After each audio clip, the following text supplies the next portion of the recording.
कार्यकर्ता तक ही यह आंदोलन सीमित हो जाता है अगर नीतीश कुमार और अपनी रणनीतियों को लेकर के चले। लेकिन नीतीश कुमार और सम्राट चौधरी में काफी डिफरेंसेस, इसमें महंगाई को लेकर के, अपराध को लेकर के बहुत सारे मुद्दे हैं, सरकार में भ्रष्टाचार। पनोरमा ग्रुप, जो सोचता है वो करता है, आपके अपने सपनों का आशियाना। नमस्कार, आप देख रहे हैं भारत लाइव और भारत लाइव के खास शो स्पेशल स्टोरी में आपका बहुत बहुत स्वागत है। आज हम बाबा से जानेंगे कि जिस तरह से बिहार की राजनीति में काफी उठापटक चल रही है, हम बाबा से जानने का प्रयास करते हैं कि बाबा आप ये बताइए कि राजद का आंदोलन तेज हो गए है, कैसे तेज हो गई है? देखिए मुकेश साहब सिर्फ राजद के आंदोलन की बात कर रहे हैं, यहाँ पूरा बिहार ही नहीं पूरे देश भर में जो राजनीतिक परिस्थितियां, राजनीतिक स्थिति है वो काफी गरमाई हुई है। और कहीं ना कहीं एक बात तो साफ साफ नजर आ रहा है कि इस देश में, चूंकि लोकतांत्रिक देश है हमारा, और यहाँ बहुत सारी चीजें आपको देखने को मिलेंगी। हमेशा एक तरह का रंग रस नहीं रहेगा, परिवर्तन होता रहेगा। एक तरफ जहाँ बिहार में मुख्यमंत्री बदले हैं, उसके बाद से लोगों का ध्यान और खास करके विपक्ष उन पर हमलावर है, जानना चाहती है कि ये किस तरह का काम करेंगे। तो निश्चित रूप से कहीं ना कहीं राजद हो या जो मुख्य विपक्षी दल है, उनका हमला तो होगा ही होगा। लेकिन उससे पहले मैं आपको बता दूं कि जब ये हम खबर कर रहे हैं उसके कुछ ही घंटों पहले 29 एजेंडों पर मुहर लगा है, जिसमें कई ऐसी योजनाएं हैं, कई ऐसी बातें कैबिनेट से पास कराई गई हैं, ऐसे मुद्दे सामने आए हैं जिसको लेकर के बिहार में एक बार फिर से लोगों को बहुत कुछ मिलने जा रहा है। हम उसकी भी चर्चा लगातार किए हैं और 29 एजेंडों पर जो मुहर लगी है उसमें सबसे ज्यादा जो चर्चित है, जिसकी चर्चा सम्राट चौधरी जो हमारे मुख्यमंत्री हैं वो कर रहे थे, वो है हेली टूरिज्म। हेलीकॉप्टर से आपको घूमने के लिए एक नया तैयार किया गया है और इसके साथ साथ कई परियोजनाओं को उन्होंने घोषणा की है, जिसकी कहा जाए तो जिससे बिहार में और भी दूरियां कम होंगी। यानी सड़कों का जाल बिछाने के साथ साथ मेरीन ड्राइव को बढ़ा करके बक्सर तक ले जाने की बात की गई है, उधर भागलपुर तक चला जाएगा। तो आप समझ सकते हैं कि बिहार विकास की तरफ जा रहा है। लेकिन दूसरी तरफ आपने जो बात कही कि राजद का राज्यव्यापी आंदोलन था और उस आंदोलन में बहुत सारी बातें निकल करके आई हैं, इसमें कई मुद्दे हैं। एक तो पहली बात कि सरकार और सरकार में भ्रष्टाचार के जो नए नए खुलासे हुए हैं, ऋषिश्री का मामला है, इसके अलावा अपराध जो बढ़ा है उसको लेकर के कई ऐसे मामले हैं जिसको लेकर के विपक्ष लगातार हमलावर है, उसका नेतृत्व राजद कर रही है। इसके साथ साथ आपको बता दें कि इसमें महंगाई को लेकर के, अपराध को लेकर के बहुत सारे मुद्दे हैं जिसको लेकर के राजद सामने खड़ी हुई है। अब ऐसी स्थिति में कई बयान भी आए हैं। मनोज झा ने भी बयान दिया है और उन्होंने सरकार को घेरा है, कहा है कि सरकार अक्षम है पूरी तरह से आम लोगों को राहत देने में। खास करके जब ये बात वो कहते हैं तो निश्चित रूप से एक बात समझ में आती है कि नीतीश कुमार से तुलना किया जा रहा है सम्राट चौधरी का। लेकिन नीतीश कुमार और सम्राट चौधरी में काफी डिफरेंसेस हैं।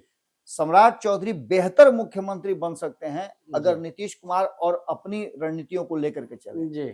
कारण कि एक तरह का कोई भी व्यक्ति होता नहीं है और ये अगर कोई सोचता हो कि उन्हीं की तरह चलेंगे तो ये संभव नहीं है। भाजपा की अपनी आइडियोलॉजी है और उन्होंने कहा भी है कि हम दोनों को मिला करके चलेंगे। नीतीश कुमार की नीतियां होंगी, उनके काम होंगे, जो अधूरे हैं उसको पूरा करेंगे और भारतीय जनता पार्टी की जो आइडियोलॉजी है, नीति है और बिहार की जो जरूरत है आम लोगों की, उसके अनुसार करेंगे। यानी आंदोलन तो शुरू हुआ है। अब यार देखिए कि आंदोलन को किस तरह से लोग लेके चलते हैं। क्या बंद कमरे में एसी में बैठ करके तेजस्वी यादव आंदोलन करते हैं या फिर कार्यकर्ता तक ही यह आंदोलन सीमित हो जाता है, ये देखना बहुत जरूरी है। कल ही मैं कह रहा था कि जिस युद्ध में राजा की जान को खतरा नहीं हो, उसे युद्ध कहा ही नहीं जाता।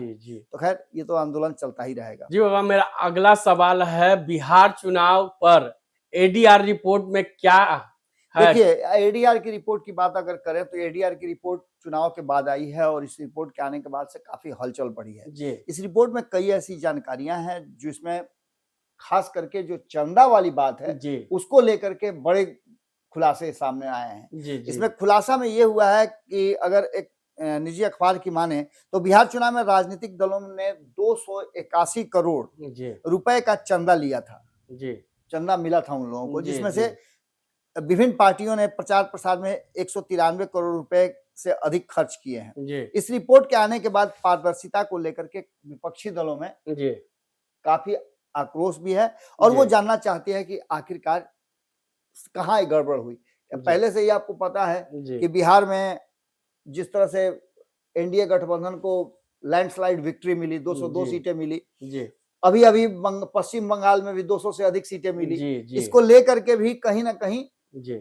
विपक्ष को लगता है कि कुछ न कुछ घाल-मेल हुआ होगा जी। और उसमें एडीआर की रिपोर्ट जी। जिसमें काफ़ी अंतर नज़र आ रहा है। तो जी। इन सब चीज़ों को लेकर के सरकार को घेरने की और भारतीय जनता पार्टी को खासकर घेरने की कोशिश की जा रही है। जी।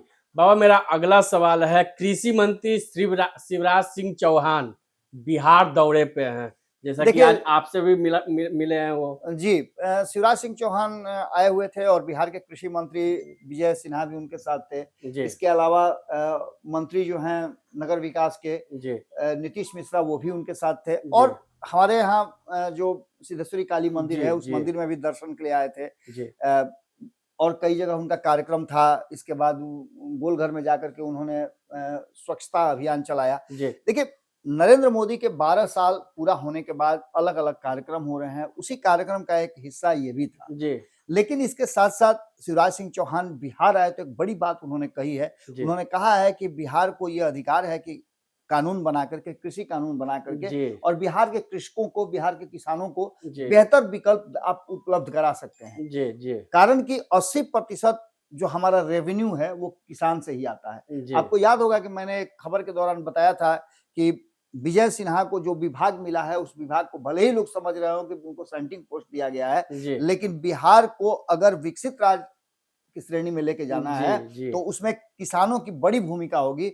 और विजय सिन्हा अगर जिस जी। तरह से वो काम करने के लिए जाने जाते हैं, जी। जिस तरह से उन्होंने विभिन्न विभागों में काम किया है जी। और जिस तरह से वो एकदम स्ट्राइक करते हैं, जी। अगर किसानों को लेकर के, कृषि को लेकर के भी वो स्ट्राइक करते हैं और शिवराज सिंह चौहान जबकि उनके साथ हैं ही, तो निश्चित रूप से कई कृषि नीतियां हैं। कार्यालय पटना में पत्रकारों के साथ सवालों का जवाब भी उन्होंने दे रहे थे जी। और इसमें उन्होंने बताया कि कृषि नीति को लेकर के कानून राज्यों को बनाने का पूरा अधिकार है जी। और केंद्र जिन 3 कृषि कानूनों को वापस लिया था उसे फिर से लाने की तैयारी चल रही है। जी। पीएम के 12 वर्षों के कार्यकाल पूरा होने के बाद प्रधानमंत्री नरेंद्र मोदी के नेतृत्व में भारत विकास की तरफ जा रहा है। जी। सुशासन हम स्थापित किए हुए हैं और भी कई बातें उन्होंने कही, लेकिन सबसे बड़ी बात जो उन्होंने कही जी। कि 2006 के बाद जी। कृषि कानून की आवश्यकता बिहार में महसूस की जा रही थी। जी। कहीं ऐसा ना हो कि विजय सिन्हा जी। कृषि कानून ला करके किसानों को एक बड़ा दे दें, तो जी। कहीं आप समझ लीजिए कि माइलस्टोन हो जाएगा, इतिहास के पन्नों में उनका नाम दर्ज हो जाएगा। जी। जी। और देखना होगा कि जिस तरह से शिवराज सिंह चौहान ने कहा है, एक रास्ता दिखाया है, जी। निश्चित रूप से किसानों के लिए अच्छे दिन बिहार में आ सकते हैं। जी। बाबा मेरा अगला सवाल है, खान और रोशन कोचिंग विवाद और भी बढ़ गए, खुलासा एक देखिए से एक हो रही है इसमें बाबा। ये विवाद तो शुरू से ही जी। विवादों के घेरे में था ही जी। और इस पर संशय संदेह हो ही रहा था। जिस तरीका से ये दोनों कोचिंग संचालक जो है आपस में लड़े, जी। उसके बाद अब नए-नए खुलासे होने लगे हैं। इन लोगों का कई पोल पट्टी खुलने लगा है। जी। अभी एक पोल पट्टी खुली है कि जो लोग उच्च पद पर नहीं भी हैं, जी। उनको भी सामने ला करके बच्चों को बरगलाने का काम किया जा रहा जी। है। खान सर के जो तरीके हैं पढ़ाने के, उसको लेकर के कहा जा रहा है कि वो एक जेनजी का लश्कर तैयार कर रहे हैं। जी। देखिए बहुत सारी बातें अब खुल करके धीरे-धीरे करके सामने आने लगी जी। हैं। जी। इसके अलावा उनके परिवार के लोग भी सामने आए हैं, मीडिया के जी। सामने उनके रिलेटिव्स, उनके गोतिया पटदार जी। आए हैं, वो भी कई तरह की बातें कर रहे हैं। तो सीधे तौर पे एक बात तो साफ-साफ नजर आ रही है कि कहीं जी। न कहीं कोचिंग कानून बनाने की जरूरत है और इस कानून के तहत जो पढ़ाने का तरीका है उस पर भी नजर रखने की जरूरत है। जी। खासकर अगर इस तरह की कोई बात सामने निकल करके आती है तो निश्चित रूप से ये उचित नहीं है। जी। लोगों को, खास करके युवा पीढ़ी को बरगलाने का जो काम चल रहा है वो नहीं होना चाहिए, क्योंकि जी। इसी पर पूरा सब कुछ असर करता है। जी। और जिस तरह के कोचिंग में आपने देखा होगा कि छीना झपटी होती है, जी। जो पास जी। करते हैं बच्चे उनका, जी। उसी का विवाद मेन है। और इसमें तो खान सर कहीं ना कहीं एक्सपोज भी हुए हैं, जी। क्योंकि उनके साथ अभी मैं सुन रहा था, एक बिहार का भी पत्रकार है, जी। उन्होंने तो बातचीत भी किया और जी। बातचीत के बाद उस व्यक्ति ने माफी भी मांगा जो जाकर के बच्चों को ये बता रहा था कि वो सीओ बन गया है। जी। कई लोग हैं जिनको कहा जाता है कि दरोगा बन गए हैं, कई जी। लोग क्या, ये एक संख्या जो है वो ऐसी इस तरह से प्रसारित की जाती है जिससे कि लोगों को आकृष्ट करने की कोशिश की जाए। तो ये जो शिक्षा के क्षेत्र में बरगलाना और छल करना, क्योंकि मैं भी एक शिक्षक रहा हूं और मैंने जो भी पढ़ाया है उसमें हम लोगों के समय का कुछ अलग ही होता था। हम लोग डिवोशन के साथ शिक्षा देते थे, लेकिन अब उसका भी तरीका बदल गया है। और आपने देखा होगा कि जिस तरह से ये विवाद चल रहा है गोली बंदूक पिस्तौल का, हम लोग छड़ी तक जानते थे कि स्कूल में छड़ी एगो मास्टर साहब के हाथ में होता था, लेकिन अब मास्टर साहब तो पूरा राइफल गोली पिस्तौल लेकर के घूमते हैं। तो निश्चित रूप से ये एक बदलाव है, लेकिन इस बदलाव के साथ जो चीजें सामने आ रही हैं वो नहीं होनी चाहिए। सरकार को, शिक्षा विभाग को खास करके इस पर ध्यान देना चाहिए। जी बाबा, मेरा आखिरी सवाल है, सरकारी शिक्षकों को सम्राट चौधरी ने दिया गिफ्ट, क्या गिफ्ट दिए हैं सर? देखिए, सरकारी शिक्षकों को जो उनके ट्रांसफर पोस्टिंग की बात चल रही थी उस पर कहीं ना कहीं सरकार ने फैसला कर दिया है। और इस फैसले के साथ साथ नीतीश कुमार ने जो शिक्षकों की बहाली का एक सिलसिला शुरू किया था वो तो चल ही रहा है, लेकिन उसके साथ साथ जो ऐच्छिक बदलाव की जरूरत थी, ट्रांसफर पोस्टिंग की बात थी, होम टाउन में जाने की बात थी, या आपको ये भी पता होगा कि म्यूचुअल ट्रांसफर की बात चल रही थी। ये सारी चीजों पर कहीं ना कहीं अब सरकार ने सोचना शुरू किया है और सरकार इस पर काम करना शुरू कर रही है। ऐसे में शिक्षकों के लिए एक बड़ी खुशी की बात हो सकती है कि उनको ट्रांसफर पोस्टिंग में प्राथमिकता दी जाएगी। और पहले था कि पति पत्नी अगर दो जगह काम कर रहे हैं तो दोनों के लिए समस्या होती थी। अब ऐसी स्थिति में बहुत सारी चीजें बदलेंगी तो और भी खुल करके सामने आएगा। निश्चित रूप से ये एक सरकार का बेहतर पहल है, खास करके शिक्षकों को लेकर के, कारण कि शिक्षक अगर संतुष्ट होंगे, निश्चिंत होंगे तो बच्चों को भविष्य जो है उनको संवारने समझाने में उनको आसानी होगी।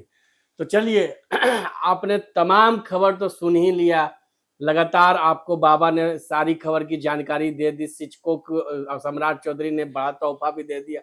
तो इसी तरह के तमाम खबर के लिए आप देखते रहे भारत लाइव। धन्यवाद। आपके सपनों को हमने सजाया है, ई होम्स पैनोरामा को हमने बनाया है। ई होम्स मेरा एक सपना था जिसपे मैं पिछले 4 साल से काम कर रहा था। हमने जो बनाया है वो सबने है माना। ई होम्स पैनोरामा में हो आपका भी आशियाना। और फाइनली हमने 2021 में इस प्रोजेक्ट को लॉन्च किया। बहुत लोग अप्रिशिएट कर रहे हैं कि पूर्णिया जैसे शहर में, बिहार के, एक तो बिहार की बात करें उसमें भी पूर्णिया जैसे छोटे जगह में इस तरह का लाइफस्टाइल देना, ये सुन के हम लोगों को बहुत अच्छा लगता है। ई होम्स में हमने कुछ और भी किया है, जैसे हम जिस जगह में रह रहे हैं हमारे फैमिली सिक्योर हो, उनको सिक्योरिटी का ध्यान में रखा है।